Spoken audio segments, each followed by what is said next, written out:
Neste material, nós vamos explorar um texto que foi escrito sobre os espaços livres em Marabá, no estado do Pará. A ideia aqui é utilizar esse texto como um subsídio para o entendimento das tipologias existentes em uma das cidades mais importantes localizadas no estado do Pará.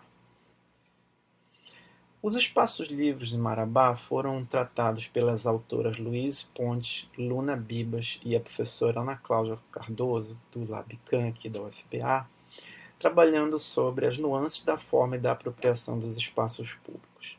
Partem da discussão de que o espaço público em situação de fronteira, como é o caso da Amazônia, reflete diferentes racionalidades e modos de produzir e de se apropriar do espaço urbano. O caso de Marabá é um rico laboratório de experimentações em função da sua estrutura policêntrica. Existem 3 núcleos: a cidade mais antiga, Marabá Pioneira, a cidade que foi construída nos anos 70, a Nova Marabá, e nos anos 80, a consolidação do que foi chamado de Cidade Nova. Lá nós temos espaços ribeirinhos seculares, na Marabá Pioneira, espaços modernistas, a partir da construção da Nova Marabá dos anos 80, final dos 70, 80, e os espaços produzidos pelo mercado e também pelas ocupações informais. A hipótese que o texto trata é de que diferentes nuances na forma e na apropriação dos espaços livres em Marabá não são levados em conta pela produção formal do espaço urbano. Ou seja, o setor imobiliário, o setor governamental, em alguma medida, não se dá conta de como é que ocorre a apropriação dos espaços livres em Marabá, considerando essas dinâmicas desses 3 núcleos. Os espaços, além disso, produzidos de maneira espontânea, têm maior aderência e urbanidade que aqueles planejados. Ou seja, o artigo, ele busca discutir como é que os espaços que foram produzidos de maneira espontânea têm um certo grau de urbanidade e que são utilizados de forma mais efetiva quando comparados àqueles que foram planejados nos núcleos urbanos.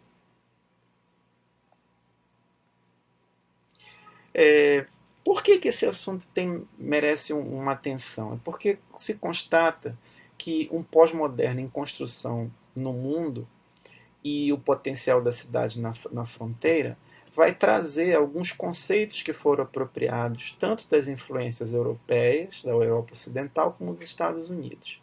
E mais, uma visão dicotômica entre cidade e natureza, com uma crítica à formulação de políticas que passava a reconhecer a diversidade étnica, de gênero, social e cultural, muito própria do momento chamado de pós-modernismo.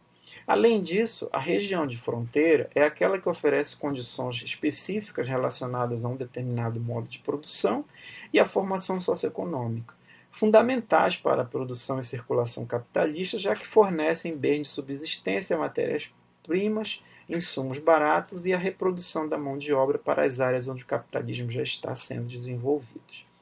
Aqui nós temos uma comparação entre o que seria chamado de método moderno e a sua crítica, ou seja, aquilo que após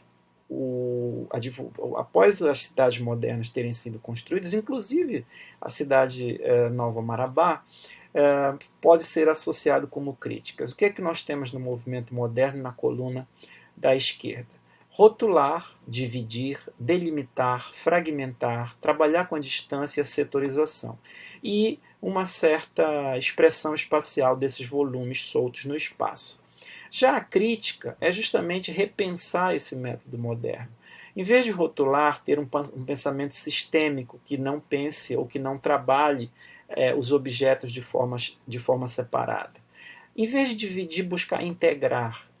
Em vez de delimitar, trabalhar com a diversidade. A coletividade substituindo uma fragmentação e uma aproximação entre as formas, entre as pessoas, diferente da distância, o que resultaria na crítica por meio de uma dimensão mais urbana, mais humana, diferente do que seria a setorização da cidade moderna. Então, o que é que nós temos? Seria um quadro resumo que traduz o potencial da cidade em contexto da fronteira econômica da Amazônia. Primeiro, tem diferentes racionalidades em função da tardia inserção econômica e a implantação da indústria logística, que não resultou em espaços inteiramente homogeneizados, sendo possível encontrar diferentes formas de apropriação do espaço urbano. O espaço parcialmente estruturado, já que permite o privilégio de aprender com o acúmulo de séculos de história das cidades e experiências no mundo, reunindo um arcabouço significativo da ciência urbanística. E a existência dos espaços livres naquela discussão cidade-natureza, a partir da imposição do bioma que proporcionou um tecido urbano entrecortado por espaços livres ainda não assimilados pelo mercado, pela lógica urbana-industrial, inclusive conceito já estudado no texto de Roberto Montemor, ou pela ocupação da população na busca por terras. Os espaços livres em Marabá, nuances e formas de apropriação estão mostrados nessas categorias que vão justamente discutir as materialidades disso. Existem 5 propostas: a morfologia urbana, a análise visual, a percepção do meio ambiente, o comportamento ambiental e o landscape urbanism. A decomposição basicamente vai trabalhar com rotas, lotes e edifícios, assim como corredores, fragmentos, fronteiras e limites. Lotes, rotas e edifícios é a decomposição comum das 4 primeiras categorias, a possibilidade de estudo. Os modos de apreensão variam muito. A morfologia trata do traçado, do parcelamento, das tipologias, dos padrões de expansão. A análise visual vai trabalhar com a visão serial, que seria vista ao longo das ruas, relações topológicas de lugares, cores, escalas, texturas. Repete-se, de certa maneira, os percursos, limites, setores, marcos visuais, também presentes na percepção do meio ambiente, mas com o acrescido de estrutura e significado, a imagiabilidade, o quanto a imagem é forte nessas cidades, e o comportamento ambiental ligado à identificação de fluxos, percursos e limites, mas também dinâmicas como segregação, congregação e volumes de uso.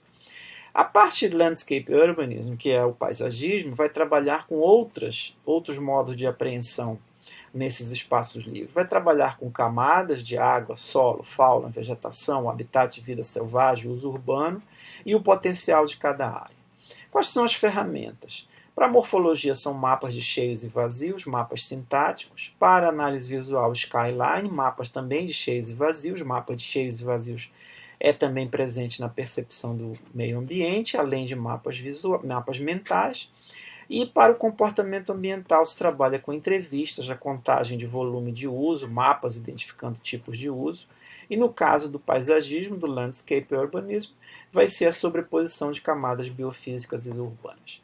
Para cada um deles, há princípios de desenho. Desenho como processo constante, urbanidade, as edificações definindo o espaço público, o controle do crescimento urbano, a legibilidade, a diversidade de usos, o fácil acesso, a segurança, conexões global versus local na morfologia urbana, na escala que vai do cidade, bairro, rua e lote. No caso da análise visual, se trabalha a diversidade, a identidade como pontos comuns em relação à percepção do meio ambiente e também a complexidade visual, a composição cênica. Aqui acrescenta-se, além da cidade, bairro, rua, lote, edifícios e monumentos. O desenho como processo constante, a diversidade visual, a visibilidade, a flexibilidade dos espaços, o fácil acesso, aparece na percepção do meio ambiente, também incluindo nos monumentos, além da cidade, do bairro, rua, lote e edifício. E o comportamento ambiental tem a ver com a flexibilidade, a adaptabilidade, o acesso igualitário, diversidade de uso, atratividade e segurança. E o landscape urbanismo seria o desenho com um processo constante, economia de meios, diversidade, conexões. Esse quadro aqui ele foi utilizado na pesquisa que subsidiou o artigo que está sendo tratado como uma forma de trazer os elementos que seriam observados. Então, fazendo uma síntese, o que é que se vai ver? A diversidade, a atratividade, conforto e acesso, segurança e identidade. A diversidade aparece em todas as linhas de pesquisa apresentadas, que seriam diversidade de uso, visual, biodiversidade, está relacionado aos fluxos e conexões tanto de pessoas quanto de elementos naturais, como rios, fauna e flora. A atratividade, conforto e acesso igualitário mostram a necessidade que os benefícios da copresença, a presença de outras pessoas nos espaços públicos para alcançar o espaço físico de qualidade e assim ser capaz de convidar a permanência devem ser levados em conta à escala humana, adequação ao clima, vegetação, qualidade do ar e acesso igualitário. A segurança só pode ser completa se, além dos parâmetros defendidos pelo desenho urbano, como, por exemplo, a diversidade de uso e acesso, sejam levados em conta também a estabilidade dos solos e o conhecimento a respeito do ecossistema no qual a cidade está inserida. E a identidade, que é muito importante, já que há muitas situações em que se perde essa identidade ou ela é fraca, ela é intrinsecamente ligada à sua paisagem, ao ecossistema, que frequentemente tem influência não só na sua forma, como na vida de seus habitantes e na preservação deles. Aqui o mapa dos núcleos de Marabá, como eu falei, a Marabá pioneira, a nova Marabá, a cidade nova e os novos núcleos que são localizados do outro lado dos rios. Essas imagens aqui vão justamente apresentar o rol de espaços utilizados na pesquisa. Vão desde a utilização da via pública, da orla, das praças, da precariedade das ruas próximas às saídas da cidade, a rua comercial, as ruas que são mais apropriadas em determinados períodos noturnos, aquele lá da Marabá pioneira, esse daqui do núcleo Nova Marabá, os espaços que foram pensados e que seriam utilizados como locais para drenagem, que hoje se tornaram praças, as rampas, os canteiros, como é que as pessoas usam essas praças locais, as próprias vias, e os espaços do núcleo Cidade Nova, como as praças, já que há muitas praças, a Praça São Francisco, a Praça da Bíblia, locais sem calçadas, a própria rodovia transamazônica, as ruas coletoras de fluxo da Transamazônica, os terrenos nos lotes clandestinos, espaçosos que ainda conservam quintais, o balneário Taboquinha e outras ruas da área. Isso daqui é a síntese dos espaços públicos pesquisados, a contagem das pessoas, quantas estavam, quantas não estavam, e os graus de urbanidade. Você vai vendo que a Marabá pioneira tem graus de urbanidade muito mais altos, representados pelos círculos vermelhos. A Cidade Nova tem uma variabilidade, tanto em relação à diversidade e à atratividade, mas tem um grau médio de acesso igualitário, segurança, identidade e conforto.